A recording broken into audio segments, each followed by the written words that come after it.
Want to press OK? So you're playing that loop, recorded in your studio. Do do do ba da do do do do ba ba boom boom boom ba down do do ba boom do boom boom boom boom ba ba boom boom ba ba boom ba boom boom bum boom ba boom. See, you could have done that. Day, day, put the one hand on the hi-hat, the other hand could have stayed on the ride, it could have come over. Boo, ba, bo, ba,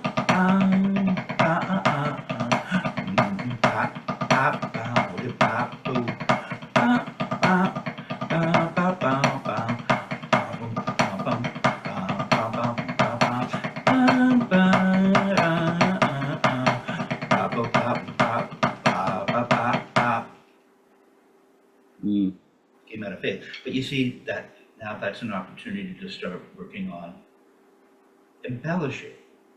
That would be maybe something you do to solo. Typically people can, I don't know, I've got it. There's there's all this stuff up on the internet. Some of it is interesting.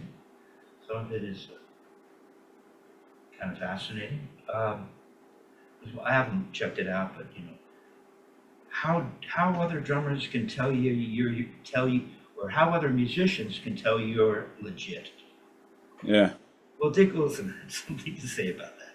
The reason that comes to mind is because typically you can hear in the drummer's time that there's some underlying ability going on, so that they can turn in other words, I turn time into starting to play strokes and moving accents around within the context of keeping time. That would be one way drummers or other musicians and drummers would know you're legit, I guess. Dick Wilson, we're going to talk, he would say, Kevin, you'd be a competent working professional, but drummers, I think he talks about this in his Modern Drummer article. What does he say? A drummer needs to have good time, first and foremost. Musicians are listening for that. Yeah. The time has to be happening. He said, and then the drummers, and then the musicians, they want to hear the licks du jour. Meaning, they want to know, when they hear a Steve Gadd lick, they know that you're hip like they are because they know the Steve Gadd lick.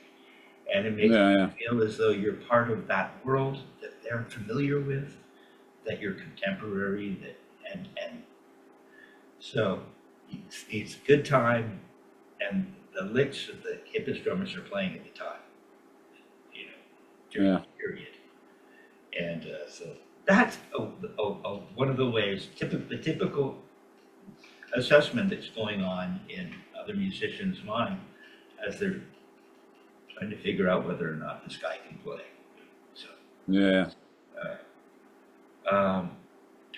so, and we're getting to that now. we're into rebounds. Pardon me. We're into rebounds and so on. Let's just stay on track with regards to your lesson and taking a look at what you've been practicing this last week, and then we'll build on that. Okay. So we had you doing that Chad Wackerman exercise, right? And so let's just check out how that's coming along. But you sounded good in that video, right? Oh, cool. Thank you. Yeah, you're welcome. It's so important, to be listening to yourself, to be recording yourself as often as possible and sitting back. Yeah, it helps a lot. A great tool. You don't need a metronome for this, right? There's no metronome for Oh, just the bounces. Okay, yeah, I was doing what the we quarters got, into the eights. what we, yeah, well, first, we start, I want to get to,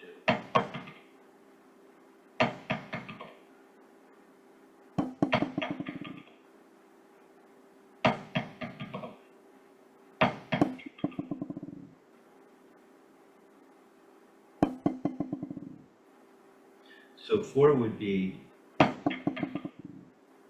see,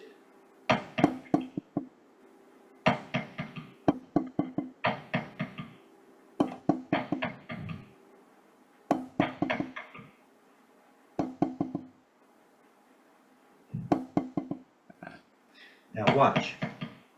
See, I can get back up right after the last note. That's the goal. See if I can get it.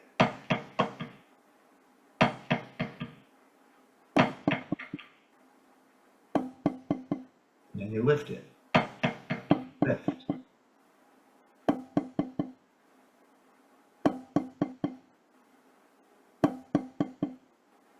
Now, I was playing around with how to help students and have it connected to this idea. So let's see. So hmm,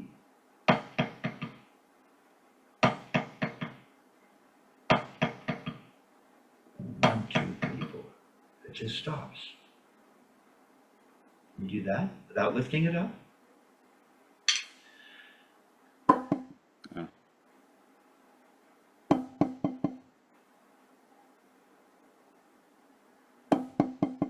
Yeah. 5. That's good. Now you don't have to make a dramatic gesture and lift the hand. Yeah, we're coming back to the floor, or we're at the floor. We're at the second floor, right? Because there's this floor, and then there's this floor.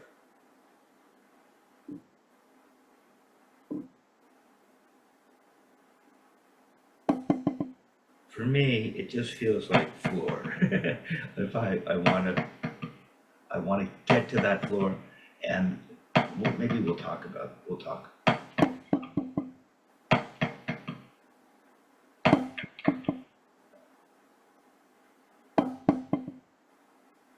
Yeah, there's not much going on. So when we turn up,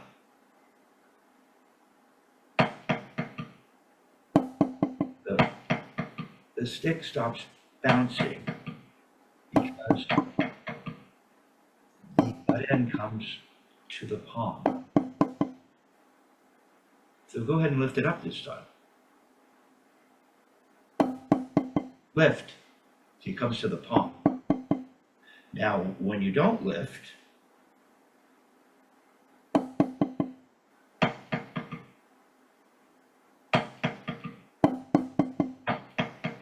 it still comes to the palm.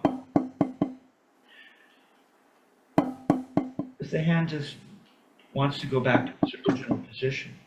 Yeah, I'm just kind of like slightly turning my wrist back. It seems like. I guess, yeah. That's actually, the high-speed camera, that would probably be more obvious. So we'll just talk about this a little bit. Let's see. Right? This stick has a chip. I need to find. I'll find another pair. Because it's got to be. If I land on that chip, it's 2 chips. It's got to be creating a different sound. 3 chips. That's part of my sound. All right. So so we're just.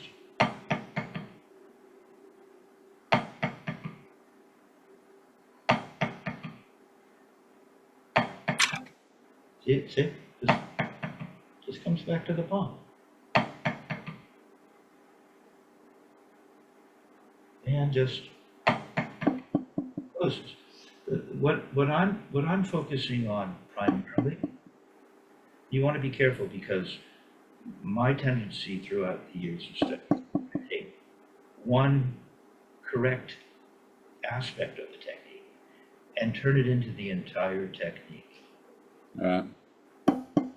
So, but you really do have to think of more than just one thing alone. But if you were going to narrow it down right now, I'm focused on the grip is important, right? This three-finger grip thing, it's cool. It's got to be balanced in there, so to speak. Very narrow focus. I'm thinking middle finger primarily, right? With the first finger and thumb guiding, not holding the stick up. This would be holding the stick up. But when we allow the stick to lay in the middle finger, it's now the middle finger that's acting as the support. And the first finger and thumb come in and guide. So that it feels like if I open the middle finger, which promotes the opening of the entire, but just the middle finger, if you were to maintain whatever pressure you had up front, the stick might fall out. It really feels like what's holding the stick up is the middle finger. You don't need the back fingers because the middle finger has it. Try it. Just leverage it in there with just the middle finger. Yeah, see, the back fingers aren't needed. See, you don't need them. You could put them on, but it's not. The stick isn't particularly heavy, and I can leverage it right there in the middle finger. Yeah, just do that. But yeah, just see? There you go.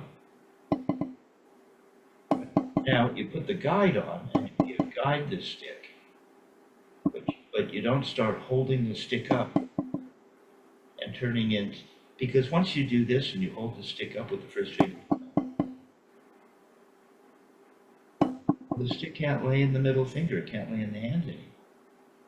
So you're missing the essence of the technique of this particular grip. So we're letting it lay in there, and then we can bring the first finger thumb in to guide.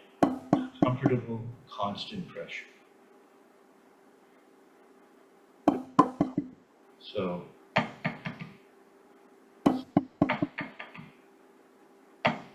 see, this is very loose up, not very good. That doesn't mean that if I go to make a throw, everything gets more firm. Yeah.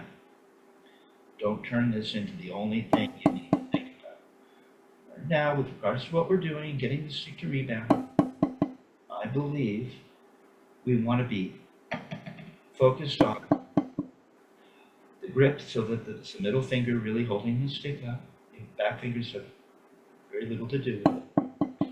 And the other thing that I want to have you consider and that I'm thinking about is the floor.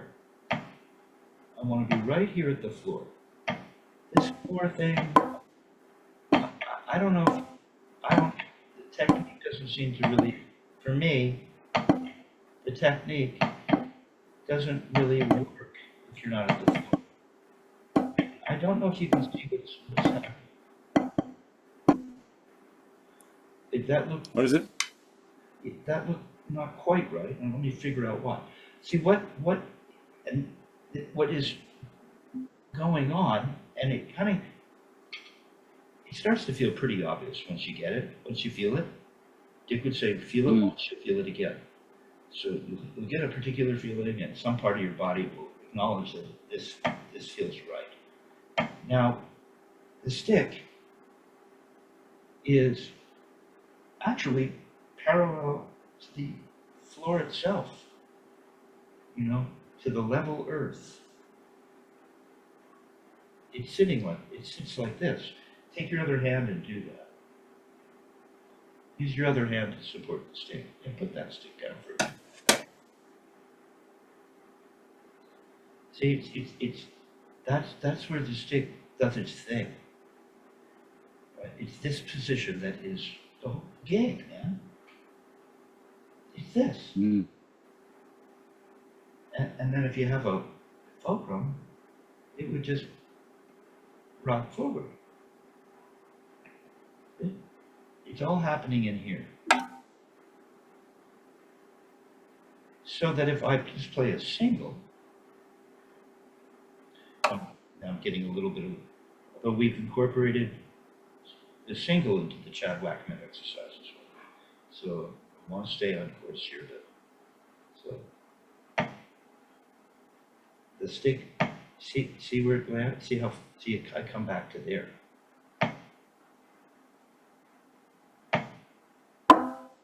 It's right back to there, and I put it in here. Take your first finger and thumb off. Take them off. Yeah, the stick wouldn't move. It's laying in there. It's real.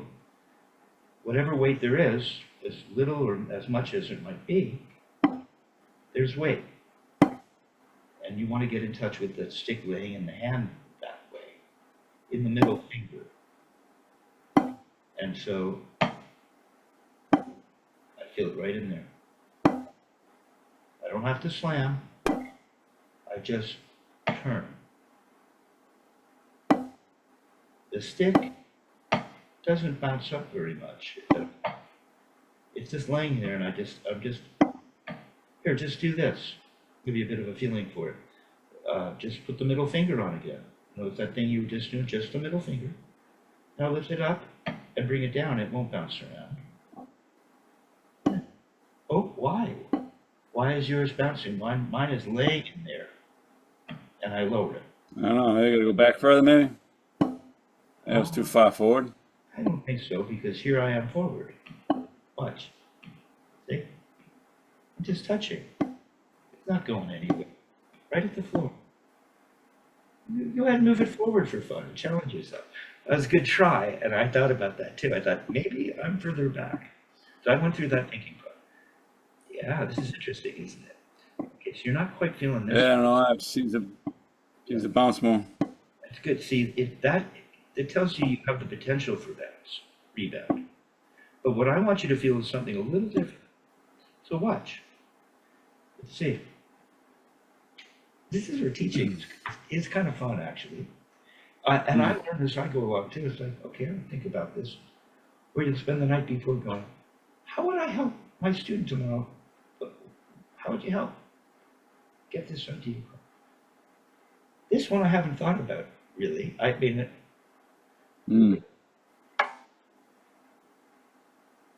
I've had students that the stick won't move at all. It's a whole plethora of different things that happen with the different students. Right. So the stick is on my palm, in the middle finger. Now, how gently can you touch? Just lift it up and touch gently. Lift it up and touch. It didn't move at all. Now, can you make a sound? That's good though. You see, it's not bouncing around. I'm essentially doing that. It's like dead weight. Yeah, a little more like that. Yeah. Just lower it. There you go. You don't need to let it bounce. It's not going to bounce unless you follow through a little bit. Okay? Here it doesn't really come away from the pond, does it?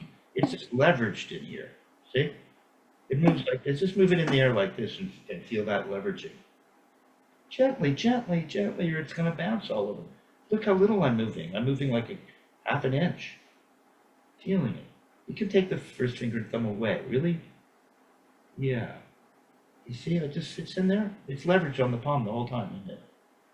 Right. Whatever your hand does, the stick follows. Like that. Like that. See? Now, if you happen to bump into a pad, not much is going to change. No, you're jumping ahead. Stay with me now. I'm enjoying this tactile experience. You lift it up and you drop and you lower it. Yeah, you're not trying to make a note. You're just lowering it, and a pad happens, and you stop at the floor. There. Yeah, that was a really good. There. See, you're not feeling that. Now you got that. Now, if you did want it to bounce, we haven't constructed the grip yet. But a lot of the grip is there. if you wanted to bounce, you would follow, you would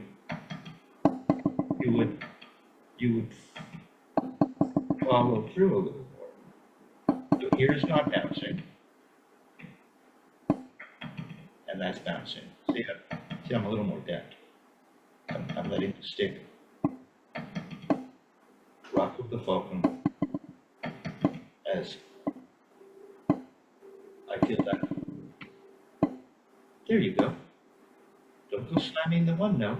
Now just follow through a little bit and let it bounce on the surface. Like that. That's the essence of what I'm feeling. It's good, man. Right? Okay. So see, that's happening down here at the floor. So whenever I play a single or a double or anything, I'm thinking about this floor. If I'm not down here, nothing seems to work, or nothing works properly. No, you're slamming real hard. There. There, and you're flat. The stick is flat. Now when I want it to bounce, see how, look, the stick is bouncing. It's waving along because I'm a little more bent, but very little. That you could consider that a release, but it's so small. Using those words might be a mistake. And what it feels like is that this whole thing is happening right. I did think about this. It's happening right above. You're old enough where you'll remember. This analogy might not work for everybody now. You know that these things are archaic that we're referring to. But remember the turntable? Turntable? Oh, geez, I've never. Well, it's a record. It's a little. It's called. Oh, turntable. I thought you said cable. I thought you said cable. Turntable. Turntable. Yeah, of course. I thought it was funny when you pretended you didn't know. Never heard of it. No, I misunderstood you. I thought you said cable. I was like, turntable. Turntable. Yeah, of course. You were pulling a Seinfeld on me. Okay, of course, right? And they're coming back. You know, vinyl's coming back. Here's our record. You know, you put it on the turntable, and you know, you've got the. My father had the SME arm. I don't know how to do. He had a Thorns turntable with an SME arm and a Shure stylus. Very high end. And the SME arm, for counterbalance, had a little, almost like clear fishing line, with a tiny little aluminum weight with a hole running through it, balancing there. It was beautiful to look at. And so balance of the stylus arm relative to the surface, meaning the turntable with record on it. And it reminds me of that. It's like, here's your record arm. Right? And you know, you pull the little switch, or some of them you just turn on and it lowers it for you. Yeah. And it just balanced there. It's nothing pushing down. If you have a really scratched up record, you might take a dime. You ever done this? And put it on the top of the other end of the stylus. Yeah. Whatever area supports the stylus, houses the stylus. Yeah. To keep a little more weight, so it doesn't bounce around, because it's just laying there as the record spins. It's that precise. And yet a record player, I mean, they just build it, right? They know how high this has to be relative to where the record is, the spinning relative to the earth itself, the floor. This is your floor. The stylus is built so that it lowers down. And then when you're ready, you can bring it back up. It's like that. That's a bit of that feeling. And so there's that kind of precision that we're trying to accomplish. Right? So I'm just, see, for a minute it was down there. It was actually on the record.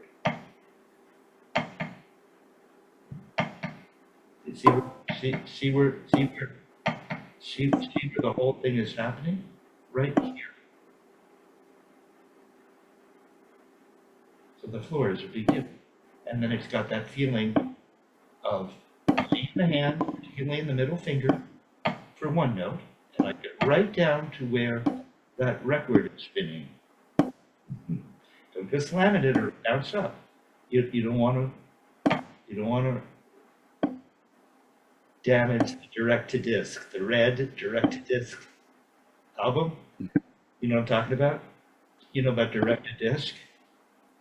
Yeah, oh yeah, Right? Where they record the whole thing live direct-to-disc. It was typically one take and done.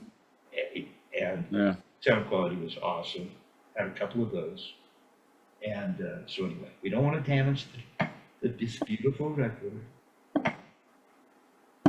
And we just thought, so we were at 4, 1, 2, 3, 4. And I want to see when my record on. You don't play the record with it doing this. The record, you know, the housing for the mechanism, this doesn't suddenly go sticking out over here. Doesn't get backed up. So it's right here. I guess it does too, as the record is spinning, it follows the tracks. Oh, interesting. So, do it again. See? See how flat you are at the bottom? So now do 3. We'll do 1, 2, 3, and lift. 1, 2, 3. 1, 2, 3. I know that it's right here. It's right here that my middle finger has to get to. I guess while it's bouncing, this is where I end up. Look, this is my middle. Put your other hand on. See, I'm just touching my middle finger here. This is where, if you're going to engineer a turntable, you'd have to draw all of this out. You'd have all those lines to help understand distance and so on. And so, and mine isn't underneath. If I put it underneath, I can't play a rebound. I could play a single, but I can't play a rebound if I can't go lower. So I put it here, just on the tip of it, so it could go lower. See?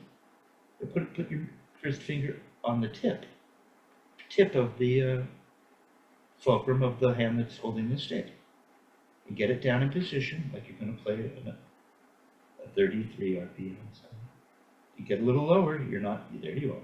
That's where it would be. Don't just be willy-nilly with this finger, keep it straight, because this is maybe part of the design of your new turntable. Okay, so it's right there, but it could go lower. Can you go lower? Can you go past the tip? Can you go?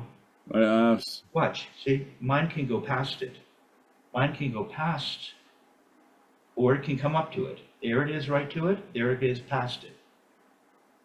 There, it goes past it. Right. That's all that's that little. Yeah. So if you're just going to play one note, yeah, if you're just going to play one note, I'd want to come back to there, right to there. That's where the middle finger waits. Everything is parallel at the floor. If I'm going to play 2 notes,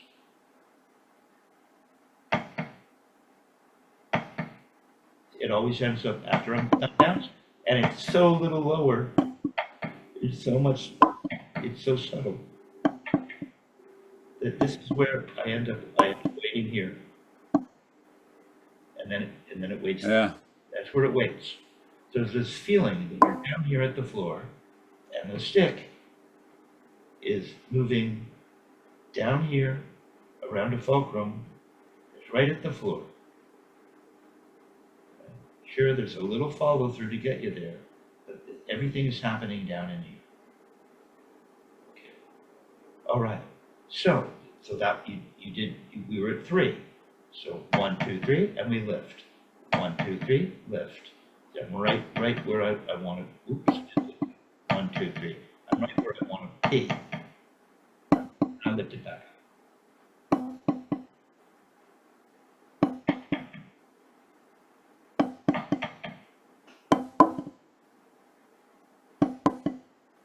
right? And that, remember, it's getting better. That's why you don't want to do a lot of this, because if you do a lot of that at the floor, and you know you want to go past this marker that helps you Yeah. recognize the waiting position. If you do this, well, look, it's over. It's like, you know, just take pull the record arm out, just take it down, call it a day, and go buy a new tube. This one is broken. Okay. Right down there. Right down there. Okay, so we have 3, now we're doing 2. I need to be at that floor. I need to figure out, the arm is at the floor too, isn't it? See how all of this lines up? So maybe the record arm is the entirety of our arm. I don't know. Right? Just moving down to, and we're lifting it back up. And we just getting a little bit of interference.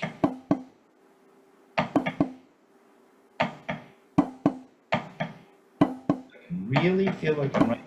I can really feel that. I can really feel that right there. That was right in there. Okay, now. So that's lifting up now. 2. Oop, don't creep up, Kevin. There it is. Right here. Watch. Right there. Go ahead and do that. Right there.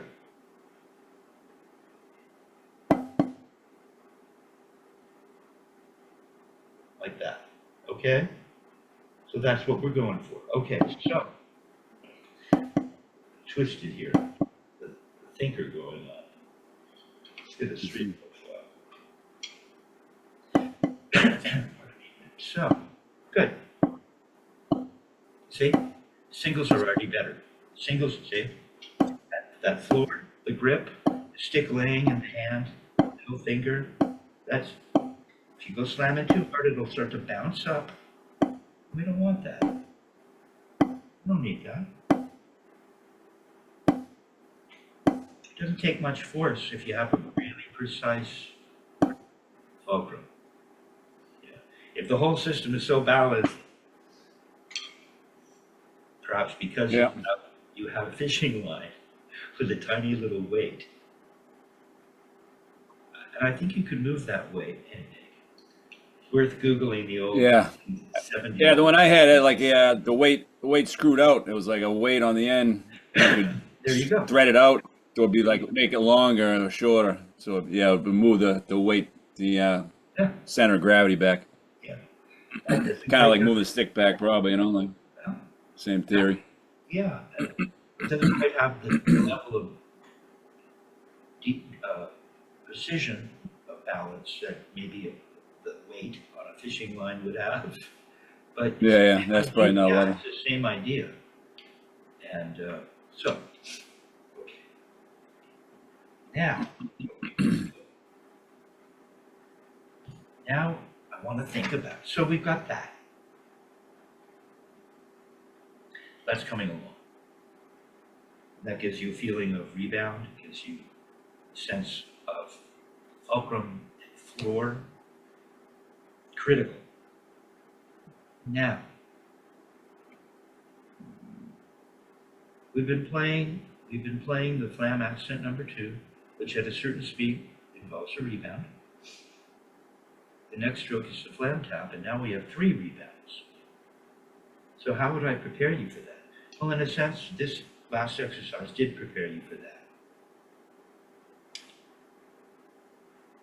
Now, Chad also does multiple rebounds, and he uses a throw. I was thinking about this.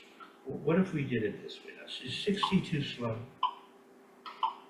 I was thinking about an exercise for you. Because Dick Wilson gave me this cool exercise on my very first lesson. I don't think you're ready for it. It was interesting. I had studied for a while out of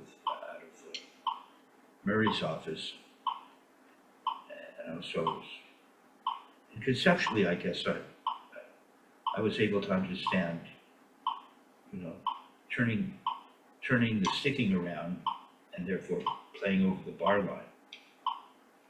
Oh, yeah. Yeah, so it goes from cut time and the next bar, so everything's groups of, everything's 4, and then a bar of 9 is 16, because he adds a note to turn the sticking around.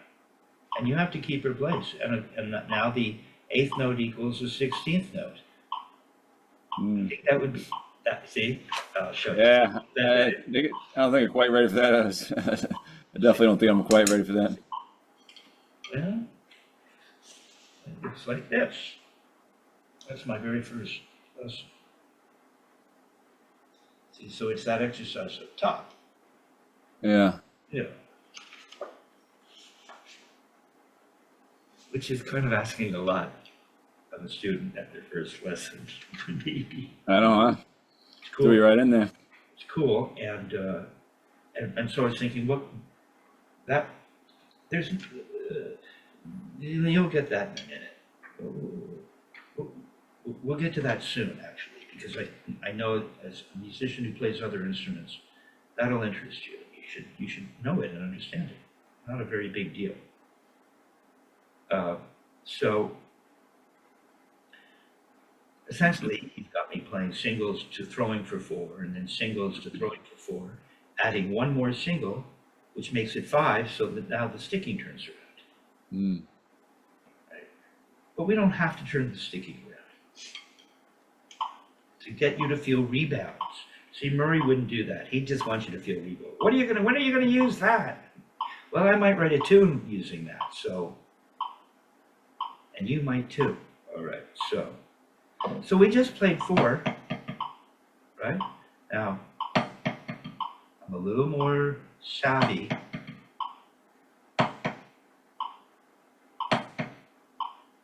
Nice and bright. I'm looking for that floor. I'm looking for that thing I just showed you. I want to be down here. Now, if I throw, I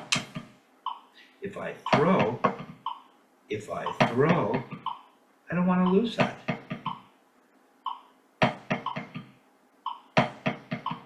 See? There it is. Can I do that here? Now I have to concentrate because I'm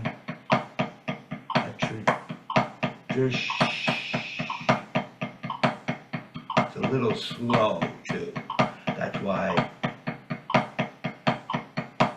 there's 3. 1, 2, 1, 2, 3, 1, 2, 3, 1, 2, 1, 2, 1, 2, 1, 2. See? This thing never goes away. Yeah. Kind of like handlebars. There's a little, gosh, turntables. Now it's like little handlebars that are always here. You're just, we're not, you'll break the bike. You can't do a bike. All right. But all these things are natural. That might be a little slow. Let's try it at 60 and see what happens. So you're throwing for 4. Da, da, da, da, da. So the 16th note, 4. Thinking about what you just learned.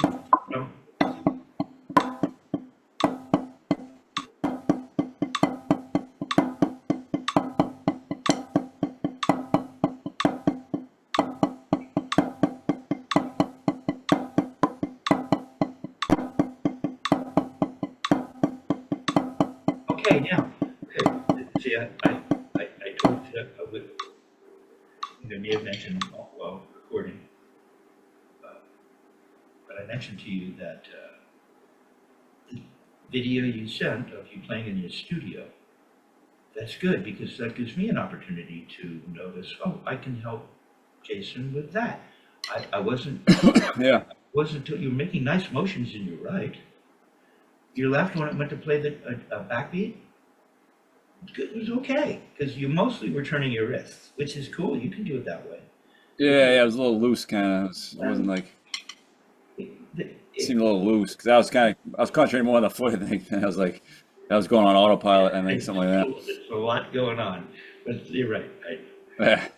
But I don't know quite what you mean about being loose, but you noticed that when you started to get this and it didn't bounce around,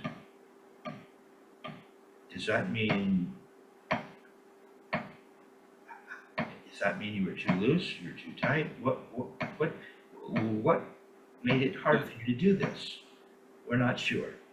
This got it to you. Yeah. Lay in the hand, lower the stick, it's not going to go bouncing around all over the place. The same with the backbeat.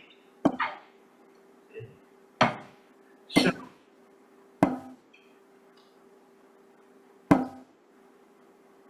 here, I'll put it this way. So you've been turning your wrist, with a pretty cool, pretty good trajectory. Okay. Finding this path. The stick would probably have to be more like that because it does go up. Right? We're finding this path. Which you had. I didn't even need to mention it.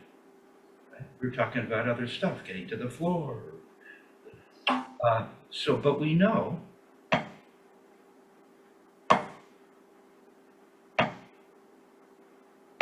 there's that thing, there's that floor. It's sitting there, right? So the stick has this particular trajectory. Now what happens is, for instance, this molar approach, not that there's anything wrong with it, I just don't know if it's as efficient. Dick would argue that it isn't as efficient because as soon as you lead with your elbow, you see you're taking the stick out of alignment. You're moving the butt end. It's like the record turntable arm, maybe. That kind of precision. Why? It was everything was working so nicely. Why did you go doing that? So if we just hold the stick here and turn up, you get that, right? If we pronate and turn up in the same way, it's as if the body is accounting for the involvement of the arm and making it so that you don't have to change your trajectory. It still feels like you're just going straight up and down. You bend, and look, the elbow came out a little bit. Now all I want to do is go straight up and down as though the elbow didn't go out. And the body very cleverly goes, don't worry about it, just turn straight up and I'll take care of the rest. You turn up, look, the elbow comes in, creeps back in, and all you did was turn straight up and down. And the arm got involved for free and made adjustments so that you didn't have to interfere with your trajectory, as though you never made a throw. I'm just doing this, but I started by doing this, and then I just do this, and the arms swivel. It's magic. It's brilliant. Yeah. I mean, whoever created this thing called the human being, pretty good. Yeah. So that's kind of one way of looking at it, okay? So, you're going to pronate. Go ahead and do that. Oh, stop. Let me put it to you this way. Get down to the floor. We need that floor. Now you're going to turn straight up. And turn straight up. Yeah, there you go. I can feel it sitting in that middle finger. I don't need the back fingers. They're not even on the stick. Okay, I just turned, and then I would turn back down. Yeah. Now, if I pronate, the elbow swivels out ever so slightly. And now the entirety of the arm is involved. And now I'm just going to turn up like I didn't do that. and everything's going to reverse magically and give you a throw. Yeah, see, now turn up. So that turning up will feel a lot like you didn't pronate. See, watch. Yeah, see what? I'm just doing this. There's that turn. There's that alignment that we're looking for. Comes straight up and down. And then I'm just going to pronate and go straight up and down. And I get the same thing. But now I get the weight of the arm involved. See? Still feeling in the middle. And now because I pronated, I get a little release. It's also subtle, man. You know, a kid wouldn't know they're doing it, but then an adult might say, and you see what's happening? And then mess them up. there would be more knowledge involved, but it's not necessary to know what's happening. So you pronate, and then you turn your wrist with the feeling of a regular wrist turn, but you pronate, and you get right back down to the floor. So what's really important, see, what you want to focus on is having the arm loose enough so that when you pronate, there's a slight swivel. Now you think the word swivel, whatever that means. But the elbow, Murray told me, Murray said, the elbow only moves, this is how he would talk, the elbow only moves out about this, the distance of 2 sticks together when you go up. See, the elbow move out about the distance of 2 sticks together. Yeah. And then it does that, and that would be 2 sticks. And then you turn up, and you'd have to move these sticks, or the elbow won't be able to come back in. It moves that little, but it moves. So the whole thing, all that weight is for free. So go ahead and show me the pronation, and let's notice whether or not your arm is reacting in a normal way. Now you really got to let that arm be natural to start with. If it's sticking out to begin with, you're done for. If you're holding it tight, it ain't gonna happen.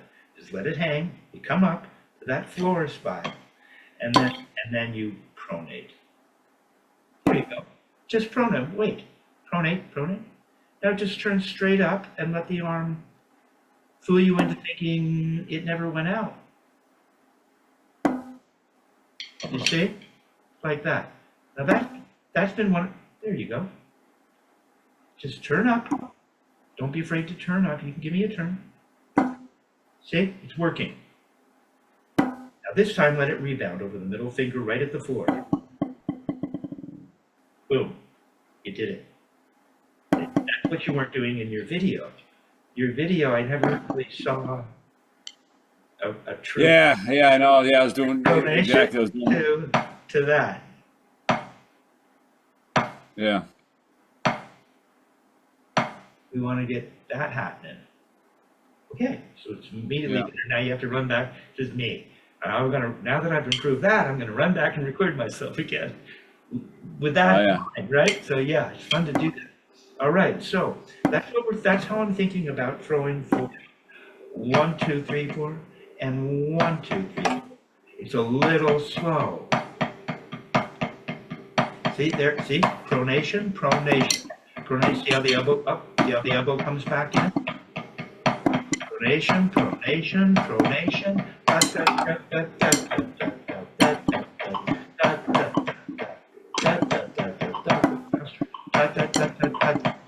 So we can play this 60. Pronation.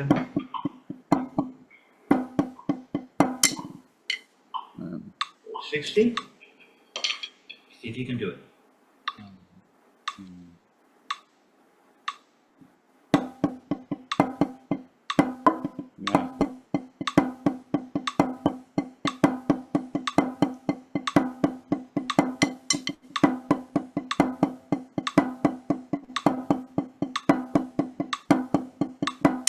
Not too bad. Now, maybe I'll alter the exercise. Now just do this. Just to maybe to get started. See, if you want this pronation, it's tiny. So what will we do? about that? See? See the little pronation?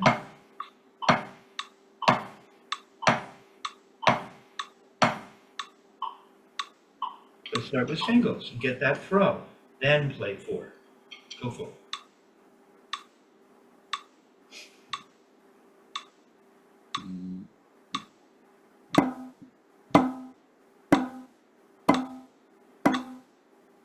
So you see, it has nothing to do, let me just say one more, it's better.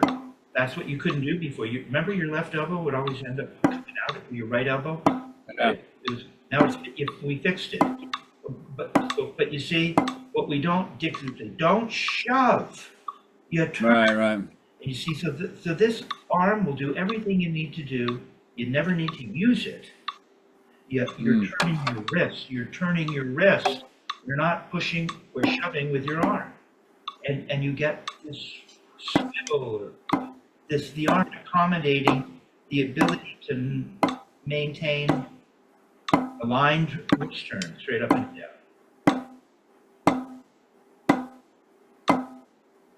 Right to the floor. Pronate first.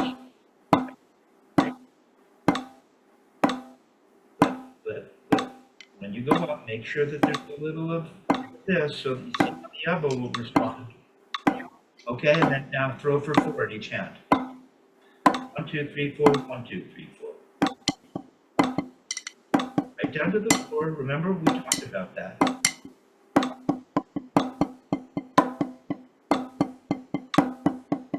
Now play 3. Maybe we need to play singles as well. Oh, hold on. I'm adjusting the exercise. So we're going to start. Turn off your metronome just for a sec. So we start this way. 1,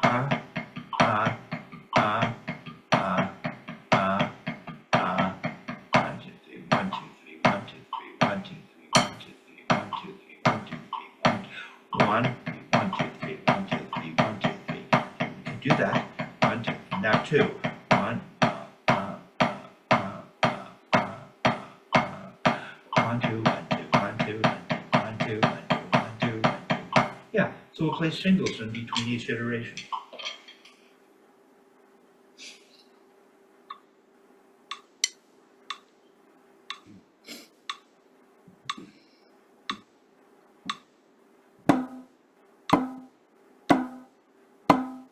That's that pronation that's important. It triggers that little thing that Murray talked about. The elbow comes away 2 sticks with. Hey, give me 4.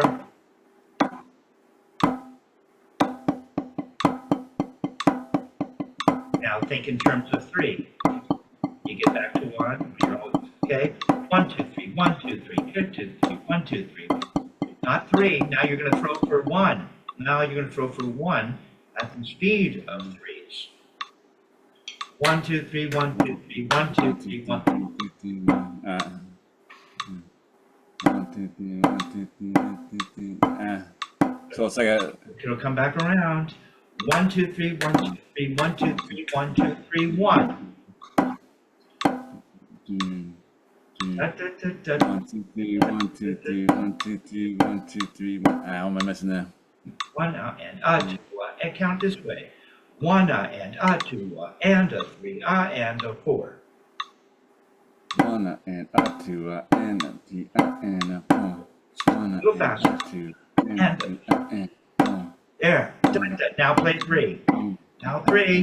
Da da da da da da da da. 1 and 2 and 3 and 4. Don't go throwing your fingers open. You didn't need to for chat.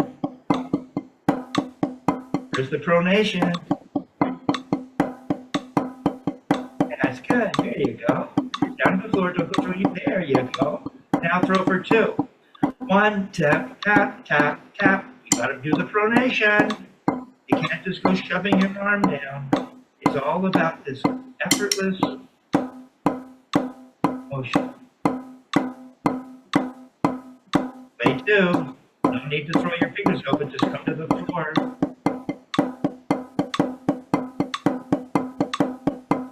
You got to pronate on the right.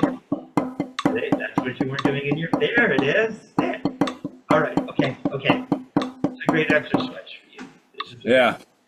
gets you thinking in groups of three, which you've had a problem with until today, quite frankly.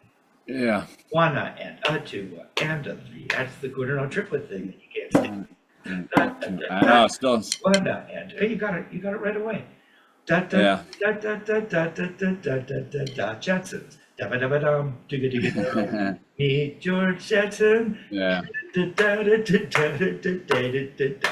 Ba ba da ba dum. Boom. Yeah, I was watching a kind of a cool video today, actually. So you break it down, you'd be like, so one, two. So it'd be like 1, 2, 3, 1, 2, 3, 1. Then you just count 1, 1, 2. So you 1, 2, 1, 2, 1, 1, 2, 1, 2, 1, 2, and then you just clap on the ones. You know what I'm saying? I didn't really explain it that well, but Well, you can send that to me, but yeah, there are different ways to conceptualize it. If you find another way that works for you, that's cool. As long as it's accurate, yeah, as long as it's actually giving you what it is we're looking for.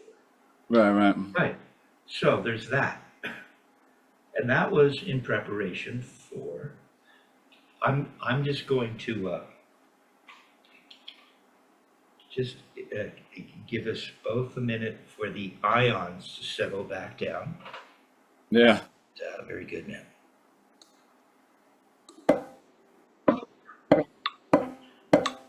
So listening to, that's good that you spend time thinking about what we just worked on.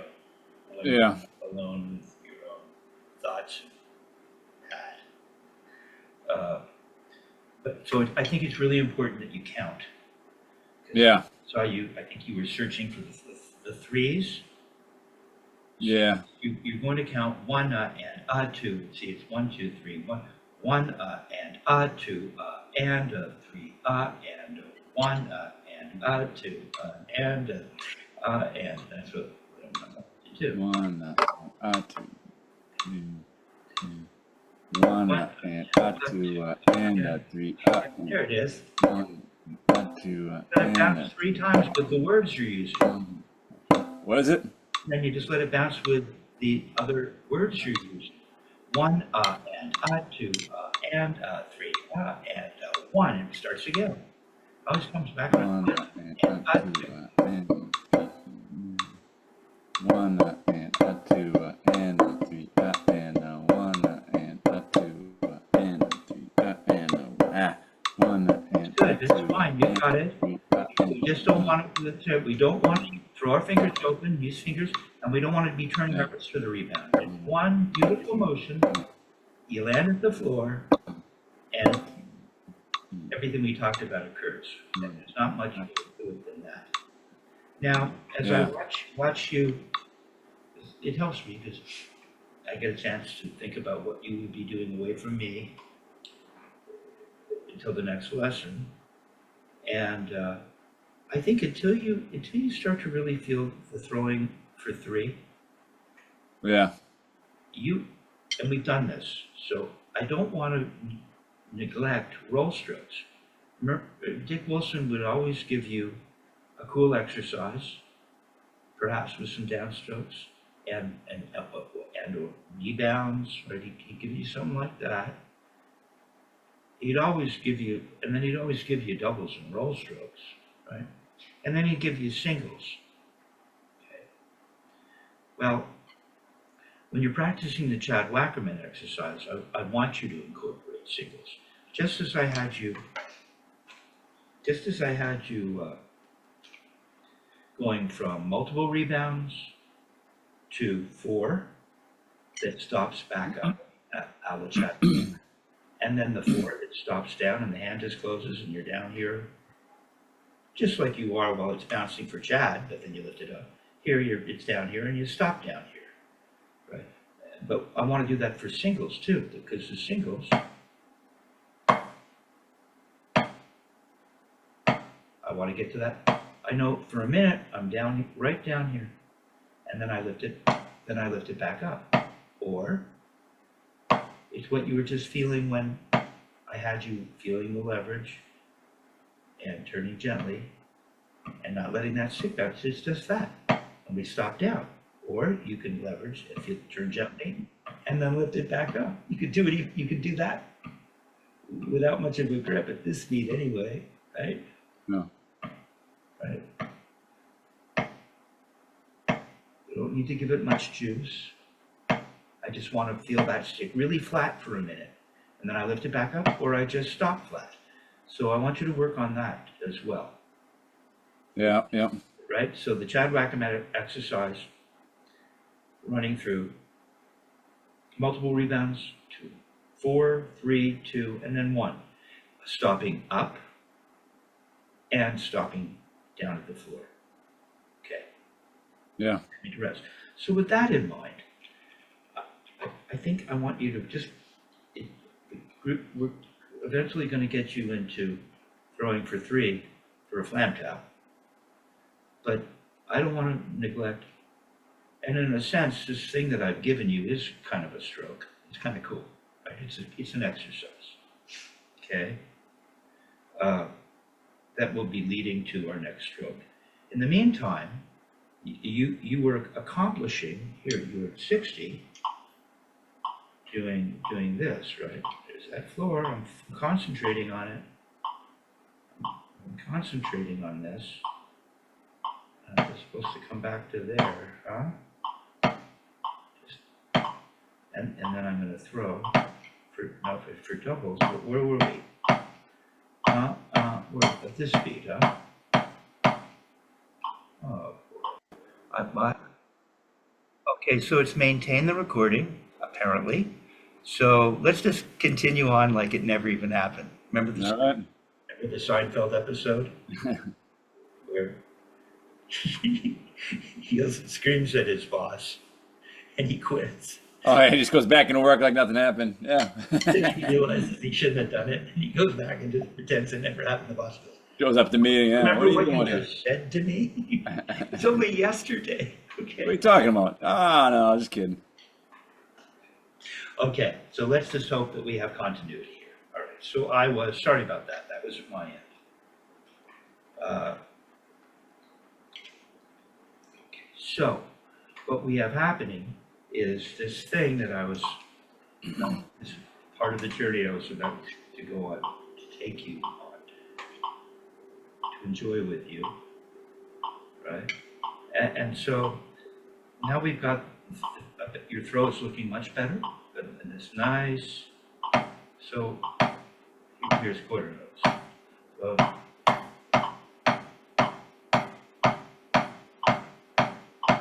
we've got this kind of thing happening.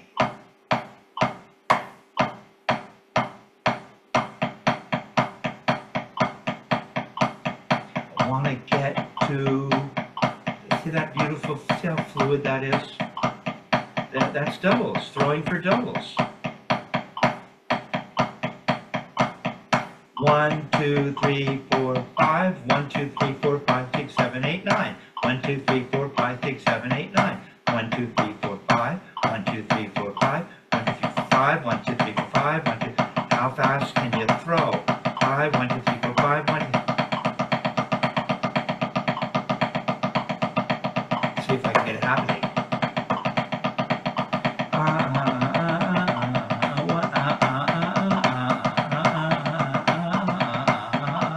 It's very, none of that goes away. And I'm at the floor. Nothing's really changed. I just sped it up a little bit. At a certain point, it might get so fast that throwing will feel inappropriate because it might not lend to you developing more speed. Even though I didn't put it up. I should put that up tonight. Maybe I'll dovetail. I've been doing that once in a while. I'll dovetail what I'm teaching that day into a video that night. And I played a video where I was throwing and playing doubles at like 142, I think. So you can do that, right? It's not that fast. It's a little bit fast, but not that fast. And the throwing, that seems to be what Louis Belson is doing, a bunch of throwing for rebounds in that video with Murray. So, I mean, this isn't something off the Spivak beaten path. Okay, so we're just getting this thing happening, and then we're letting it bounce down here at the floor over this fulcrum you're really starting to feel today. Okay, so metronome at 60.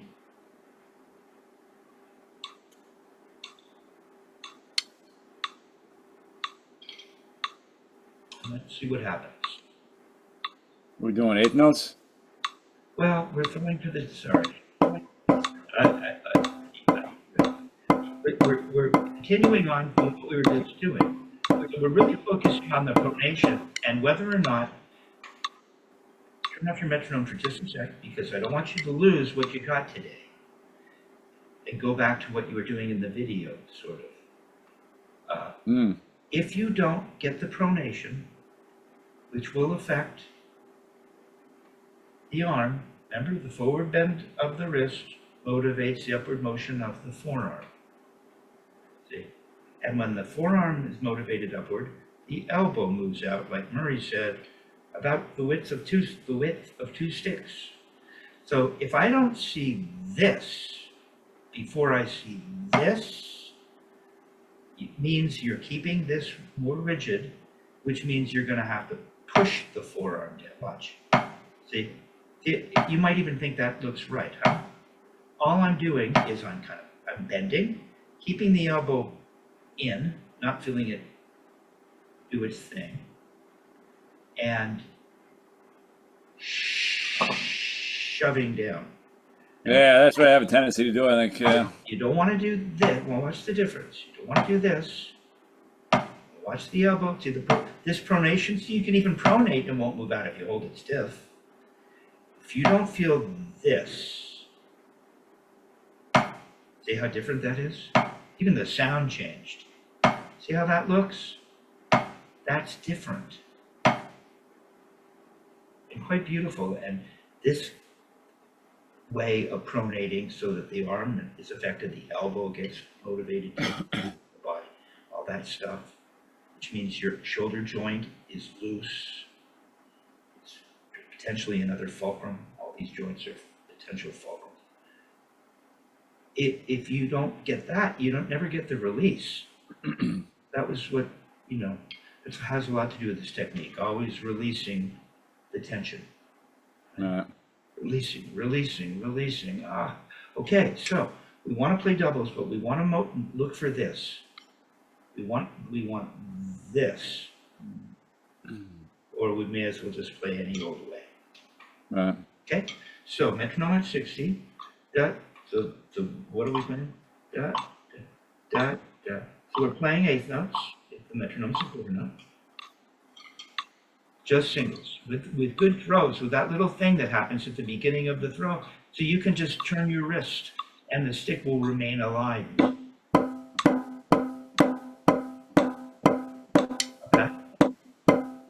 Right down to the floor now, right in the floor. Start here and end here. There it is. I turn that into doubles.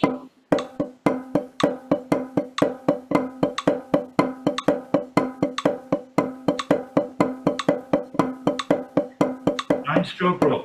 1, 2, 3, 4, 5, 6, 7, 8, 9. 1, 2, 3, 4, 5, 6, 7, 8, 9.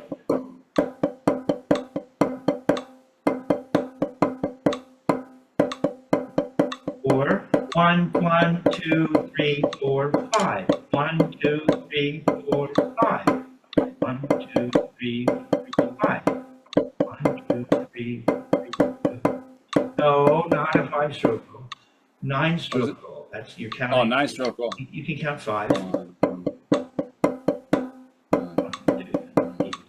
Keep the time up. Keep the time up. 1, 2, 3, 4, 5.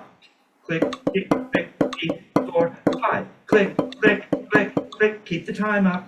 Tap, turn, turn, turn, turn. 5, 6, 7, 8, 9. Yeah, just keep it going. Come on. 5, 6, 7, 8, 9. 1, 2, 3, 4, 5, 6, 7, 8, 9. 1, 2, 3, 4, 5, 6, 7, 8, 9. If you feel like you're a little behind, just keep the time up.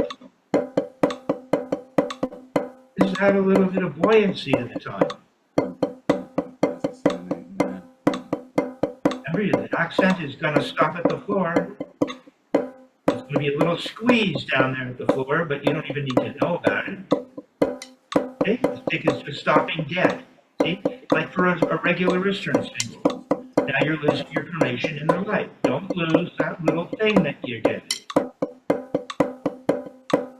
Release the elbow by pronating your wrist. And then turn your wrist. There, that's better. Okay, back to doubles. Back to doubles. Pronate the right. Pronate so the elbow has to feel something. And then turn your wrist. All you have to do is pronate and turn. There, it's coming. There, see, it's smoothed out. Okay, 5-stroke roll. 1, 2, 3, 4, 5. 1, 2, 3, 4, 5. 1, 2, 3, 4, 5. 3, 4, 5. 1, 2, 3. 1, 2, 3. Count 3. Pronate in the right. 1, 2, 3. Keep the time up. I want to give you. 1, 2, 3. 1, 2, 3. 1, 2. There it is. 1, 2, 3. Okay, now you can play that on the drums. 6-stroke roll. 1, 2, 3, 4, 5, 6. 1, 2, 3, 4, 5, 6. 1. 1, 2, 3, 4, 5. Oh, up. So, 1, 2, 3, 4, 5, 6. 1, 2, 3, 4, 5, 6. So as that ends on a double? That would be 1, 2, 3, 4, 5, 6. 1, 2, 3, 4, 5, 6. 1, 2, 3, 4, 5, 6. 1, 2, 3, 4, 5, 4. 1, 2, other way. 1, 2, 3, 4, 5, 6. 1, 2, 3, 4, 5, 6. Or both ways.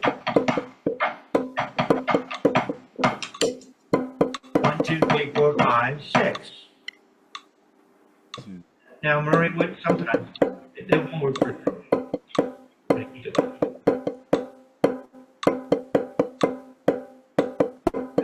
Going both ways, but it's just a little harder. Especially if you're throwing. Go back to just doubles. See if you're getting that little pronation.